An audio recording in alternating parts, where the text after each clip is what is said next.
Hello everyone. Science magnet पर आप सभी का स्वागत है। जैसा कि सर ने बताया कि आज ये डीजल थ्योरी का बैच लॉन्च किया जा रहा है और इस बैच की पहली क्लास है। एक अच्छे से मोटिवेशन के साथ हम इस सेशन की शुरुआत करते हैं। चलते रहो अपने मंजिल के पथ पर, चलते रहो अपने मंजिल के पथ पर, चलते चलते या तो मंजिल मिल जाएगी या चलना सीख जाएंगे। और एक बार चलना सीख गए तो दुनिया की कोई ऐसी ताकत नहीं जो तुम्हें रोक सके।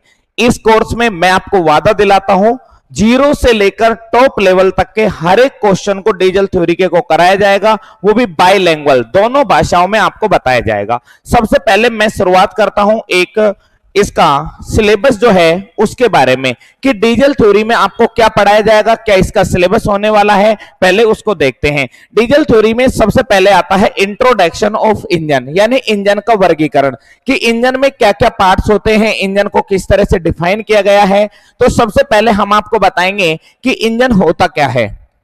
फिर इंजन के अंदर हम चलेंगे कि इंजन कितने प्रकार के होते हैं, जैसे एक आईसी इंजन होता है, एक ईसी इंजन होता है, एक्सटर्नल कंबस्शन इंजन होता है, इंटरनल कंबस्शन इंजन होता है। हमारे सिलेबस में जो मेन रूप से दिया गया है वो दिया गया है आईसी इंजन। आईसी इंजन का मतलब होता है इंटरनल कंबस्शन इंजन, वो इंजन जिसमें दहन सिलेंडर के अंदर होता है।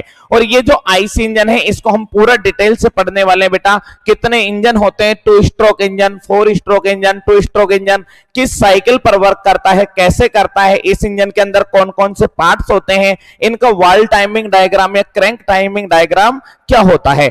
2 स्ट्रोक इंजन 4 स्ट्रोक इंजन के बीच में वर्गीकरण को देखेंगे, क्लासिफिकेशन करेंगे, उसके एक एक पार्ट्स को देखेंगे, पेट्रोल इंजन पढ़ेंगे, डीजल इंजन पढ़ेंगे। दूसरा होता है कि इंजन गर्म होगा तो उसे ठंडा कैसे किया जाए, यानी उस इंजन का पढ़ेंगे हम कूलिंग सिस्टम। इसके बाद में हम आगे देखेंगे आपका लुब्रिकेशन सिस्टम कि इंजन को कैसे लुब्रिकेट किया जाए, यानी घर्षण को कैसे कम किया जाए। इग्निशन सिस्टम यानी दहन प्रणाली के बारे में सुनेंगे।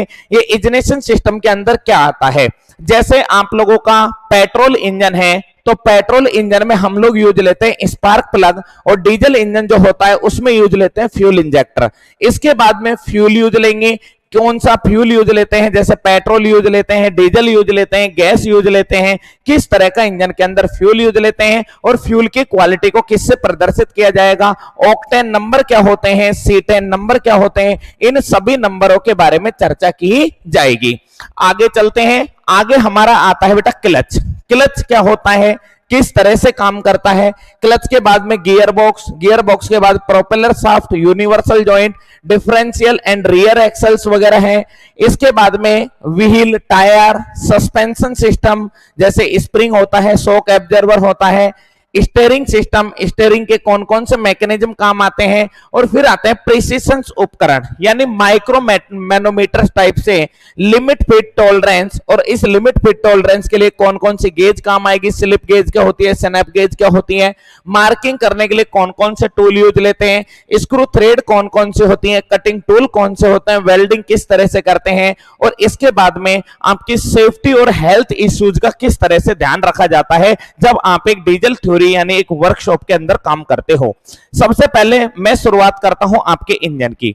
हम इस सिलेबस के अंदर जो मैंने अभी आपको कंप्लीटली सिलेबस दिखाया है, इस सिलेबस में कहां से शुरुआत करने वाले हैं, पहला मुद्दा तो यह होता है। सबसे पहले मेरे दोस्तों हम लोग जो पढ़ना स्टार्ट करते हैं वो स्टार्ट करते हैं हमारे इंजन से कि हमारा जो इंजन है वो क्या होता है, इंजन कैसे काम करता है। इंजन अपने आप में बेटा एक छोटा सा नाम है और मैंने इसका एक छोटा सा नाम लिखा है इंट्रोडक्शन एंड क्लासिफिकेशन। लेकिन याद रखना डीजल का लगभग 40% हिस्सा मैं इंजन के अंदर आपको कवर करवाने जा रहा हूं। मैं एक एक भागों के अलग अलग डिस्कशन नहीं करूंगा, 4 स्ट्रोक 2 स्ट्रोक, बेटा क्लासिफिकेशन का मतलब ही इंजन को पढ़ना है। अब वो 4 स्ट्रोक हो, 2 स्ट्रोक हो, पेट्रोल इंजन हो, डीजल इंजन हो, वाल्व टाइमिंग डायग्राम हो, क्रैंक डायग्राम हो, XYZ कोई भी हो बेटा, स्कैबिंग क्या होता है, ये बर्न गैसेज को निकालना क्या होता है, इन सभी चीजों को इंजन के अंदर पढ़ेंगे। इंजन जो है वो जुड़ा रहता है आपके एक मैकेनिज्म से जिसका नाम है क्लच। क्लच आप लोग जानते हो, जैसे गियर को चेंज करते हो क्लच दबाते हो। 4 व्हीलर के अंदर क्लच पैर में होती है, 2 व्हीलर के अंदर हाथ में होती है। तो क्लच क्या करती है, इंजन की जो पावर है उस पावर को गियर बॉक्स को भेजना है या नहीं भेजना, उसको आगे जाने के लिए या रोकने के लिए जो कार्य करती है उसे बोलते हैं जी क्लच। क्लच के बाद में हमारा एक बॉक्स आता है जिस बॉक्स का नाम है गियर बॉक्स। गियर बॉक्स में यूनिवर्सल जॉइंट जुड़े होते हैं, हुक जॉइंट जुड़े होते हैं और वो लेकर जाते हैं पावर को रियर एक्सल यानी पिछले पहिए में लेकर जाते हैं और इनको ले जाने का जो काम करती है वो करती है एक शाफ्ट जिसका नाम है प्रोपेलर शाफ्ट। प्रोपेलर शाफ्ट के बाद में एक बॉक्स लगा होता है जिसे डिफरेंशियल बॉक्स कहते हैं और ये जो डिफरेंशियल बॉक्स है इसमें कौन कौन से गियर काम में लिए जाते हैं इन सभी को पढ़ेंगे। डिफरेंशियल बॉक्स के द्वारा पावर रियर एक्सल में जाती है यानी पिछले पहिए में जाती है और पिछले पहिए से आपके ये जो रियर एक्सल है इससे व्हील जुड़े हुए हैं, व्हील से ट्यूब जुड़ा हुआ है, ट्यूब से टायर जुड़ा हुआ है। इन हर एक चीज के बारे में डिटेल से पढ़ाया जाएगा आपको इस थ्योरी के अंदर। क्लियर है मेरे दोस्तों? तो सबसे पहले हम आपको फ्रंट से लेकर चलेंगे। पहले स्टार्ट क्या करेंगे? इंजन। इंजन के बाद कंप्लीटली जब इंजन हो जाएगा, इंजन को किस तरह से काम लेना है, यानी इंजन को ठंडा करना है, लुब्रिकेशन करना है। लुब्रिकेशन करना है तो उसके बाद में भैया कूलिंग कर दी, कूलिंग के बाद लुब्रिकेशन कर दिया, जैसा कि आपको सिलेबस में दिखा है। बिल्कुल syllabus to syllabus, point to point बात करेंगे। पहले कंप्लीट इंजन को पढ़ेंगे, फिर कूलिंग करेंगे, फिर लुब्रिकेशन लेंगे, फिर इग्निशन सिस्टम यानी स्पार्क प्लग वगैरह, फ्यूल इंजेक्टर को डिटेल से पढ़ेंगे, कौन कौन से फ्यूल काम में लेते हैं इसको पढ़ेंगे और उसके बाद में हम आते हैं मेरे दोस्तों क्लच के ऊपर, जैसा कि मैंने सिलेबस में आपको दिखाया है। फिर हम क्लच को पढ़ेंगे, क्लच किस तरह से काम आती है, कितने तरह की क्लच होती है, क्लच का मेन प्रिंसिपल क्या होता है, क्लच किस तरह से वर्किंग करती है। क्लच के बाद में आएंगे गियर बॉक्स। गियर बॉक्स हमारे कौन से काम लेते हैं, जैसे मिट्री गियर कौन सा होता है, स्पर गियर कौन सा होता है, एक एक गियर को पढ़ाएंगे डिटेल से। गियर को पढ़ने के बाद में गियर की असेंबली करेंगे और पहला गियर कैसे लगता है, दूसरा कैसे लगता है, न्यूट्रल कैसे लगता है, तीसरा कैसे लगता है, चौथा गियर कैसे काम करता है, हर एक गियर को डिटेल से पढ़ने वाले हैं। इस गियर के द्वारा जो पावर है, एक बेटा गाड़ी में आपने देखा होगा, फोर व्हीलर गाड़ी के नीचे लेट जाइए और उस गाड़ी को स्टार्ट करवाइए, आप देखते हो नीचे एक शाफ्ट सी घूमती रहती है, उस शाफ्ट को नाम देते हैं प्रोपेलर शाफ्ट। ये शाफ्ट का जो रोटेशन है ये किस में जाता है, डिफरेंशियल में जाता है और डिफरेंशियल से पावर पिछले पहिए में ट्रांसमिट हो जाती है। अगर आप डिफरेंशियल बॉक्स नहीं लगाओगे तो बेटा जब किसी मोड़ पर गाड़ी को घुमाओगे तो गाड़ी पलट जाएगी, यानी हेल्प टू टर्निंग करती है। अगले पहिए से पिछले पहिए में पावर को ले जाने के लिए एक शाफ्ट काम आती है जिसे प्रोपेलर शाफ्ट कहते हैं। प्रोपेलर शाफ्ट ऊंचा नीचा टेढ़ा बांका हर जगह काम आती है, क्योंकि एंगल का मिसअलाइनमेंट है, कोण का मिसअलाइनमेंट है, उस अलाइनमेंट को ठीक करने के लिए इसमें यूनिवर्सल या हुक जॉइंट लगाया जाता है। और ये जो शाफ्ट है, गाड़ी का अगला पहिया ऊंचे पे चला गया, पिछला नीचे पे रह गया, तो इस प्रोपेलर शाफ्ट में एसपी लाइंस बनाए जाते हैं। क्या होते हैं एसपी लाइंस, एक एक टॉपिक को डिटेल से पढ़ाऊंगा। फिर इसके बाद में आगे जी भैया डिफरेंशियल, और डिफरेंशियल ने किस तरह से पावर दी। अब पावर दी तो आपकी गाड़ी कभी गड्ढे में भी गएगी, कभी ब्रेकर पर भी जाएगी, तो किस तरह से इस गाड़ी को आपको बैलेंस करना है, कैसे इसमें शॉकर लगाए जाते हैं, कैसे इसमें स्प्रिंग सिस्टम लगाया जाता है, उन सभी सिस्टमों को पढ़ेंगे। फिर उसके बाद में भैया जी स्टीयरिंग मैकेनिज्म पढ़ेंगे, यानी हर एक चीज के बारे में खुलकर पढ़ने वाले हैं हम, बिल्कुल शिद्दत के साथ। कैसे पढ़ेंगे वो अभी मैं आपको दिखा देता हूं। चलो जी, पहला अगर हम बात करें, सबसे पहला जो चैप्टर है आपका इस चैप्टर के अंदर यानी डीजल थ्योरी के अंदर जो पहला चैप्टर आप लोगों का होने वाला है उसका नाम है introduction on classification of engine. बेटा जी एक बात बता दूं, भरोसा करो मेरे ऊपर, एक क्वेश्चन बाहर नहीं जाने दूंगा। इंट्रोडक्शन एंड क्लासिफिकेशन में ही इतना पढ़ा दूंगा। अगर टारगेट लोको पायलट या किसी पीएसयू को लेके चल रहे हो ना, 50% क्वेश्चन इस अकेले में से बैठ जाएंगे आपके। लेकिन कंडीशन वही है बेटा, रेगुलर क्लास लेनी पड़ेगी और कसम खा लो कि रोज पढ़ना है, मतलब पढ़ना है, एक भी क्लास को मिस नहीं करना। सबसे पहले मैं आपको बता दूं बेटा इंजन होता क्या है। इंजन एक मशीन है जो फ्यूल की, आपकी जो फ्यूल होता है उसकी रासायनिक ऊर्जा को, दोस्तों जो फ्यूल होता है जैसे पेट्रोल हुआ या डीजल हुआ, उसके अंदर एक ऊर्जा पाई जाती है जिसे बोलते हैं रासायनिक, क्योंकि है तो एक केमिकली।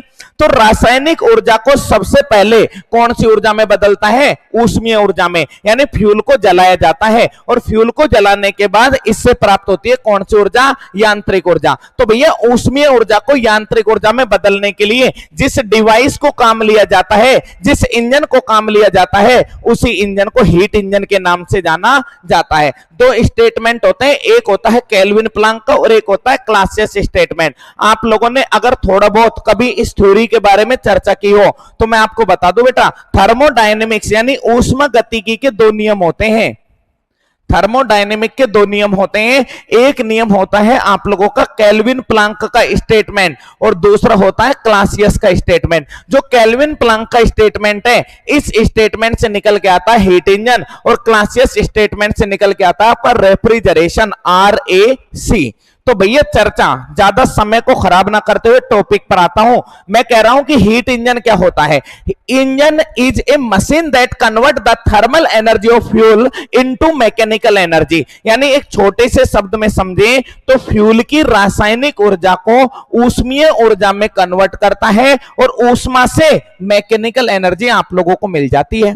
यानी तेल जला, तेल के जलने से क्या हुआ? देखिए जी, जैसे ही आपका फ्यूल आया, इनलेट वाल्व के द्वारा फ्यूल सिलेंडर के अंदर प्रवेश कर गया, एंटर कर गया और यहां पर फ्यूल को हमने जलाया। इस फ्यूल के अंदर जो ऊर्जा है वो कौन सी है? रासायनिक ऊर्जा है। इस रासायनिक ऊर्जा को हमने यहां जलाया, कौन सी ऊर्जा बनी? ऊष्मीय ऊर्जा। और इस ऊष्मीय ऊर्जा से पिस्टन नीचे गया, यानी कौन सी ऊर्जा हो गई तुम्हारी? गतिज ऊर्जा यानी यांत्रिक ऊर्जा। तो भैया सबसे पहले रासायनिक ऊर्जा को ऊष्मीय या तापीय ऊर्जा में बदला जाता है और इस तापीय या ऊष्मीय ऊर्जा को यांत्रिक ऊर्जा में बदला जाता है। जैसे पिस्टन नीचे गया, क्रैंक घूमी, क्रैंक के कितने रोटेशन होंगे? एक रोटेशन होगा तो 4 स्ट्रोक इंजन के अंदर दो स्ट्रोक कंप्लीट हो जाएंगे एक साइकिल के अंदर। ये कैसे काम करता है वो मैं बैठा हूं ना समझाने के लिए, हर एक चीज को पढ़ेंगे। पर पहले तो मैं आपको ये बता दूं कि भैया सबसे पहली बात कि इंजन क्या होता है, पहले तो आप इसको समझ लो। इंजन एक डिवाइस होती है जो रासायनिक ऊर्जा को ऊष्मीय ऊर्जा में बदलता है। कैसे बदलता है? जलने के बाद, यानी तापमान पैदा होता है और तापमान करता है ब्लास्ट। ब्लास्ट करने से पिस्टन जाएगा नीचे, यानी यांत्रिक ऊर्जा बनेगी और यांत्रिक ऊर्जा आप लोगों की आगे जाएगी इंजन में, यानी क्रैंक शाफ्ट में। क्रैंक शाफ्ट से पर लगा होता है आपका एक व्हील जिसे बोलते हैं फ्लाई व्हील। 4 स्ट्रोक इंजन यानी 4 स्ट्रोक इंजन में 4 स्ट्रोकों में से एक स्ट्रोक में पावर मिलती है, 3 स्ट्रोक खाली जाते हैं। तो उस 3 स्ट्रोक को चलाने के लिए एक व्हील लगाया जाता है जिससे फ्लाई व्हील कहा जाता है। इस क्लास में क्लासिफिकेशन की चर्चा करते हैं। चलो जी,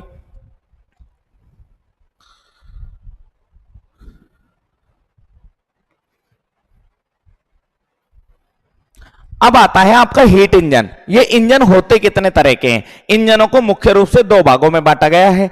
एक इंजन होता है तुम्हारा एक्सटर्नल कंबशन इंजन यानी बाहरी दहन इंजन। वो इंजन जिसमें दहन इंजन सिलेंडर के बाहर होता है उसे बाहरी दहन इंजन बोलते हैं। और एक वो इंजन जिसमें दहन सिलेंडर के अंदर होता है उसे अंतः दहन इंजन कहते हैं। इंजन समझ में आ गया? जो रासायनिक ऊर्जा को यांत्रिक ऊर्जा में बदले क्या कहलाएगा? इंजन कहलाएगा। अब भैया इंजन 2 तरह के हैं, एक आईसी और दूसरा ईसी इंजन। आईसी इंजन कौन कौन से हैं? आईसी इंजन 2 प्रकार के होते हैं, एक होता है स्टीम इंजन और दूसरा है बेटा टरबाइन इंजन। और आपके आईसी इंजन, ईसी तो बता दिया, आईसी इंजन 2 प्रकार के होते हैं, एक होता है कंप्रेशन इग्निशन इंजन और एक होता है spark ignition engine. Spark ignition engine 2 तरह के होते हैं, एक होता है गैस इंजन, एक होता है पेट्रोल इंजन। और कंप्रेशन इग्निशन इंजन के अंदर जो इंजन आता है उस इंजन का नाम है जी डीजल इंजन। तो इस तरह से हमने पूरे की पूरी जो इंजन है यानी हीट इंजन को क्लासिफाइड कर लिया कि अब हमें पढ़ना क्या है, यानी हमने अपना रास्ता बना लिया, एक पाथ बना लिया। सबसे पहले मैं आपको समझाऊंगा कि ईसी इंजन क्या होता है, एक्सटर्नल कंबशन इंजन क्या होता है। वो इंजन जिसमें दहन सिलेंडर के बाहर होता है। अब आप कहोगे सर हमने तो ऐसा कोई इंजन देखा ही नहीं जिसमें दहन सिलेंडर के बाहर होता है। हम बैठे तो हैं आपको दिखाने के लिए, आप चिंता क्यों कर रहे हो? साइंस मैग्नेट आपके लिए जो लेकर आया है ना, पूरी दुनिया में कहीं नहीं मिलेगा आप लोगों को। देखिए जैसे ये आपका बेटा पुराने जमाने का लोकोमोटिव इंजन है, ये वही लोकोमोटिव इंजन है, ये वही स्टीम इंजन है जिसकी खोज जेम्स वाट नामक वैज्ञानिक ने की। गदर मूवी देखी है? गदर मूवी का वो सीन याद करो जिसमें बेटा अमीषा पटेल, सनी देओल और सनी देओल का छोटा सा बच्चा कोयले फेंकते हैं। आप लोग ध्यान से देखोगे तो ये एक वही हिस्सा है जिसमें कोयले को फेंका जाता है और यहां पर भरा जाता है बेटा पानी। जैसे ही कोयला जलेगा ऊष्मा उत्पन्न होगी। मैंने कहा भैया सबसे पहले हमने एक केमिकल को यूज लिया, एक रसायन को यूज लिया जिसका नाम है कोयला।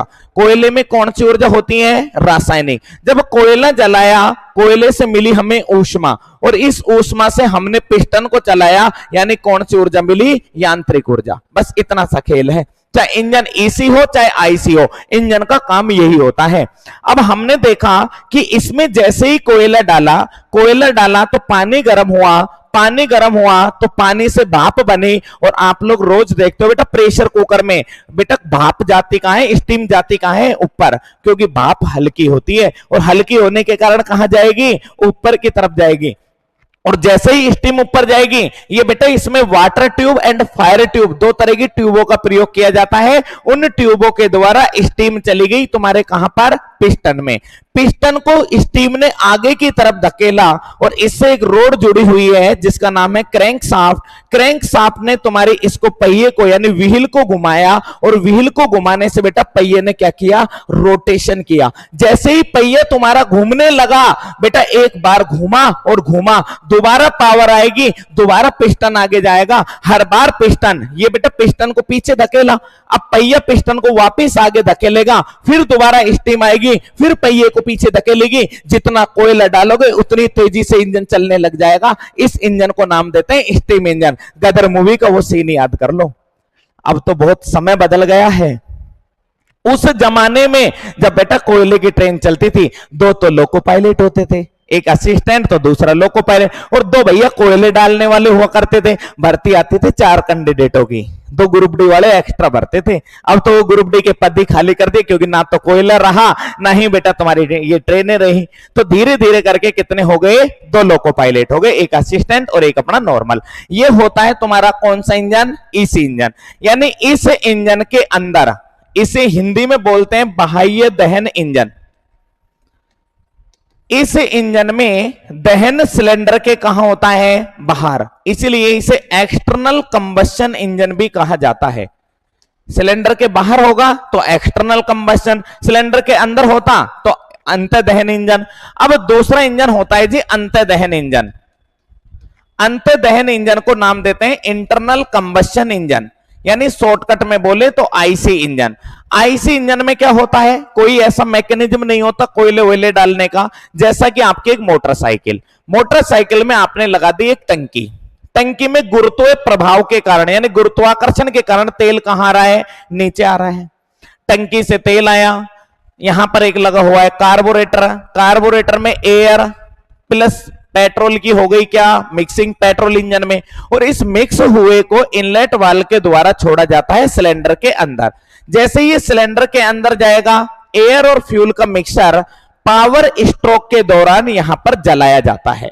और जैसे ही एयर और फ्यूल के मिक्सचर को जलाएंगे, एक स्ट्रोक होता है पावर, उस पावर स्ट्रोक से पावर मिलेगी। यानी सबसे पहले हमने क्या किया?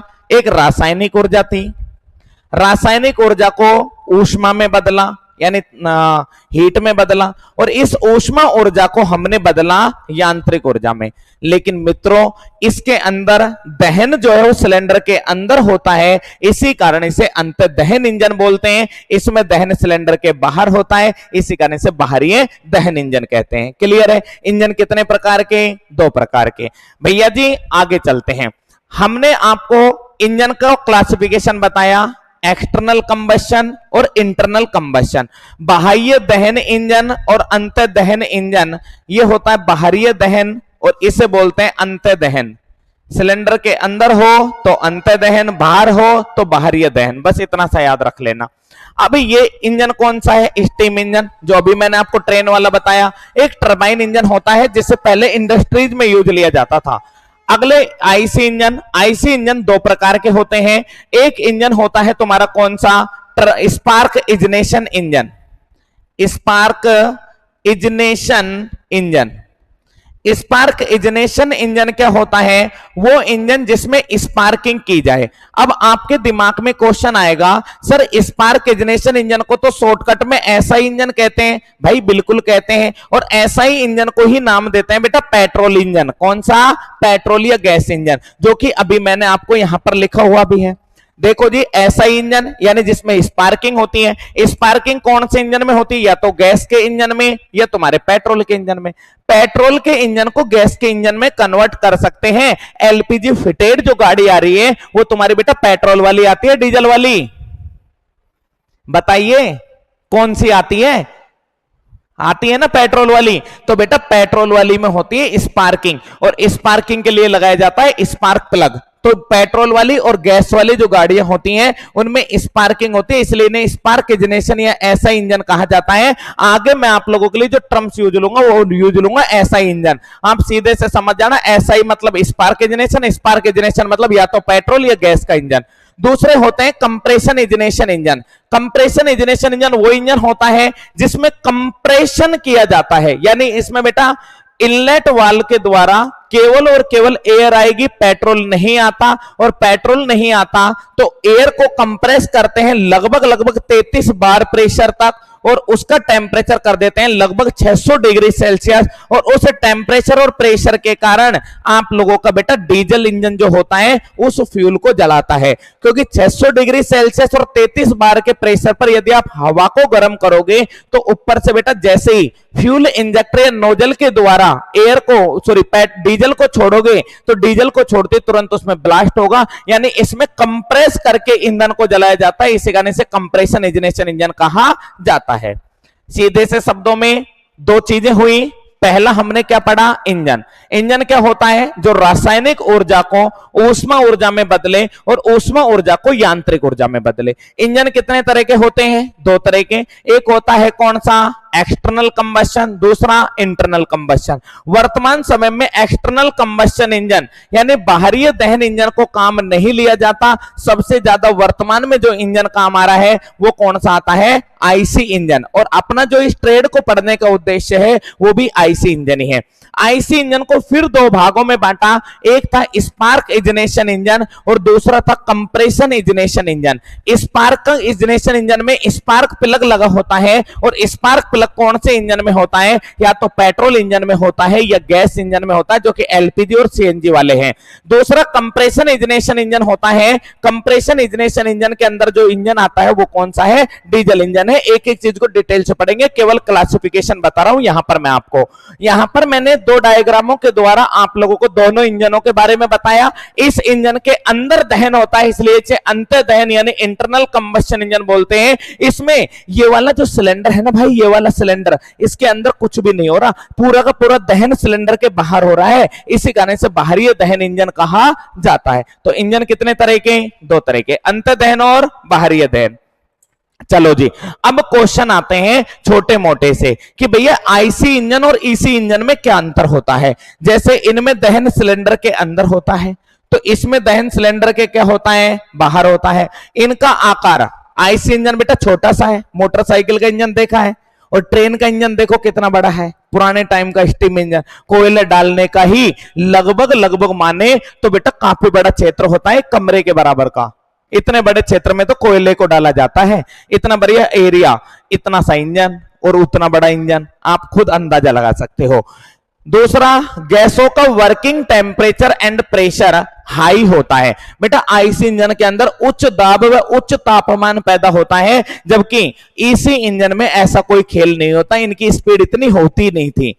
अगला जो है, इनकी एफिशिएंसी ज्यादा होती है। बेटा डायरेक्ट एक तो पावर मिल रही है, यानी 50% तक एफिशिएंसी देते हैं, और इनकी एफिशिएंसी लो होती थी, 15 से 20% तक एफिशिएंसी देते हैं। इफिशिएंट ही नहीं थे, दम ही नहीं था इंजनों में। आपने देखा है बेटा गदर मूवी के अंदर जब वो कोयले डालते रहते हैं, विलन छत पे भी कूद जाते हैं ट्रेन में, कितने पंगे होते हैं। जब सनी देओल को याद आता है कि इसका इंजन खोल देना चाहिए तब ये थोड़ा तेज भगेगा, वहां से अंदाजा लगा लो यार कितनी तेज चलने वाला इंजन था।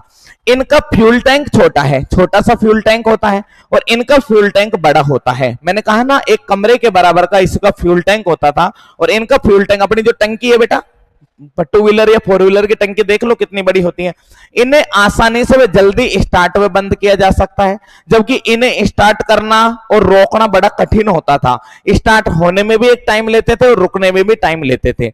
अगला है बेटा, इनमें कंडेंसर के स्थान पर वाटर जैकेट लगाए जाते हैं, यानी ठंडा करने के लिए कोई कंडेंसर को नहीं लगाया जाता। कंडेंसर क्या होता है बेटा, जिसमें पानी को ऊपर से छोड़ते हैं, हवा छोड़ी जाती है, फिर जाके वो ठंडा होता है, जबकि इसमें वाटर जैकेट होते हैं। सिलेंडर के चारों तरफ वाटर जैकेट होते हैं। आप कहोगे सर मोटरसाइकिल में तो हमने वाटर जैकेट देखा ही नहीं, तो बेटा उसमें फिन्स लगाई जाती है। छोटे इंजन या मोटरसाइकिल के जो छोटे इंजन होते हैं 200, 300, 400 सीसी तक के, उन सभी को एयर से कूल्ड करते हैं और एयर कूलिंग के लिए उन पर फिन्स लगाई जाती है। और जो अपनी बड़ी गाड़ी है, मारुति 800 ले लो या उससे बड़ी कोई भी गाड़ी ले लो बेटा, उन सभी के अंदर क्या लगाया जाता है, रेडिएटर लगाया जाता है। रेडिएटर, तापनाशक यंत्र। आगे चलते हैं कि डीजल इंजन या डीजल थ्योरी जो है, इसमें अब ये जो टॉपिक पढ़ाया है इससे किस तरह के आपके क्वेश्चन बनने वाले हैं। जैसा कि पहला क्वेश्चन है डीजल इंजन।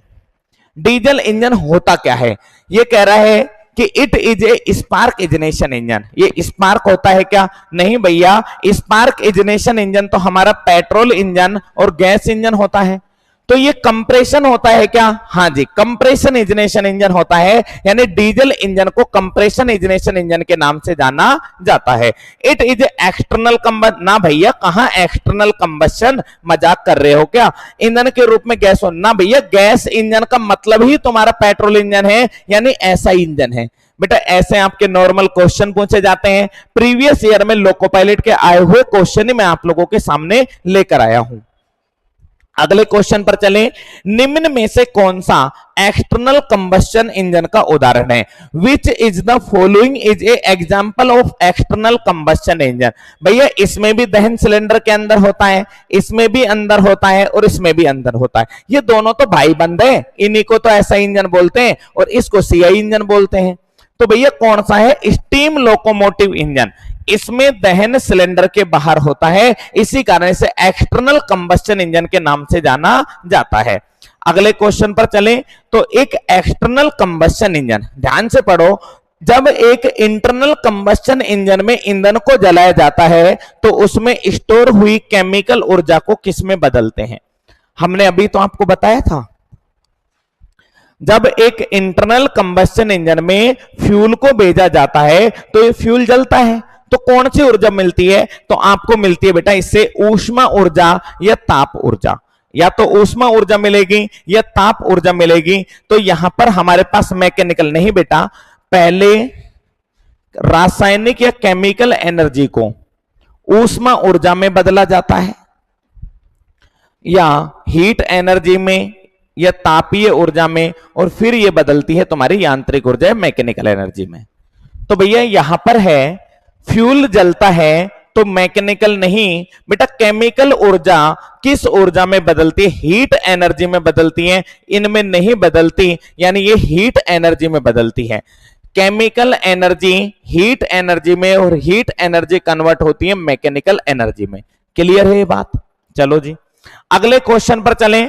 प्रयोग की जाने वाली इग्निशन पद्धति के आधार पर डीजल इंजन को क्या कहा जाता है। दो तरह की इग्निशन प्रणाली काम लेते हैं, एक होता है एसआई तो दूसरा होता है सीआई। एसआई और दूसरा है सीआई। एसआई इंजन का मतलब है जी पेट्रोल इंजन और सीआई इंजन का मतलब है डीजल इंजन। अब बात करते हैं ये क्या कहना चाह रहा है। ये कह रहा है कि प्रयोग की जाने वाली इग्निशन पद्धति के आधार पर depend on the ignition method, diesel engine में कौन सा मेथड यूज लेते हैं। उल्टे देखें, एयरलेस इंजेक्शन, ना भैया एयरलेस इंजेक्शन तो आगे आएगा, एयर इंजेक्शन भैया हमें पता ही नहीं अभी इनके बारे में। सेल्फ इग्निशन, ना भाई ये भी नहीं पता। तो डीजल इंजन में तो कंप्रेशन इग्निशन सिस्टम को काम लिया जाता है। तो इस प्रकार के आपके क्वेश्चंस जो हैं वो पूछे जाते हैं बेटा इस थ्योरी में। तो मिलते हैं अगली क्लास में, और अगले क्लास में मैं आप लोगों को बताऊंगा बेटा एक एक इंजन के बारे में। यह एक हल्का सा क्लासिफिकेशन था। अब हम देखेंगे कंपोनेंट ऑफ इंजन, इंजन के कौन कौन से भाग होते हैं। शुरुआत से शुरू करूंगा दोस्तों। शुरुआत बोले तो सबसे पहले इंजन का सबसे ऊपरी भाग जो होता है उसे क्या बोलते हैं, हेड। हेड पर क्या लगाया जाता है, स्पार्क प्लग। कैसे लगा होता है, क्या काम करता है। हेड के बाद आता है ब्लॉक, ब्लॉक के बाद आता है क्रैंक केस। तो हर एक चीज को डिटेल से पढ़ेंगे। पिस्टन क्या होता है, क्रैंक शाफ्ट क्या होती है, कैम शाफ्ट क्या होती है, रोकर आर्म क्या होती है। फिर उसके बाद में ले जाऊंगा आप लोगों को बेटा petrol engine, diesel engine, 4 stroke, 2 stroke, और उसी के साथ में वाल्व टाइमिंग डायग्राम वगैरह को पढ़ेंगे। ठीक है, मिलते हैं अगली क्लास में इसी जोर और जुनून के साथ में। तो लगे रहे बेटा, मिले हमसे अगले सेशन में। अगला सेशन आपका और भी धमाकेदार होने वाला है। इस सेशन में हमने आपसे केवल और केवल इंट्रोडक्शन के बारे में बात करी, यानी एक छोटा सा हिस्सा बताया कि इंजन होता क्या है। क्लियर है? मिलते हैं अगली क्लास में। थैंक यू, धन्यवाद।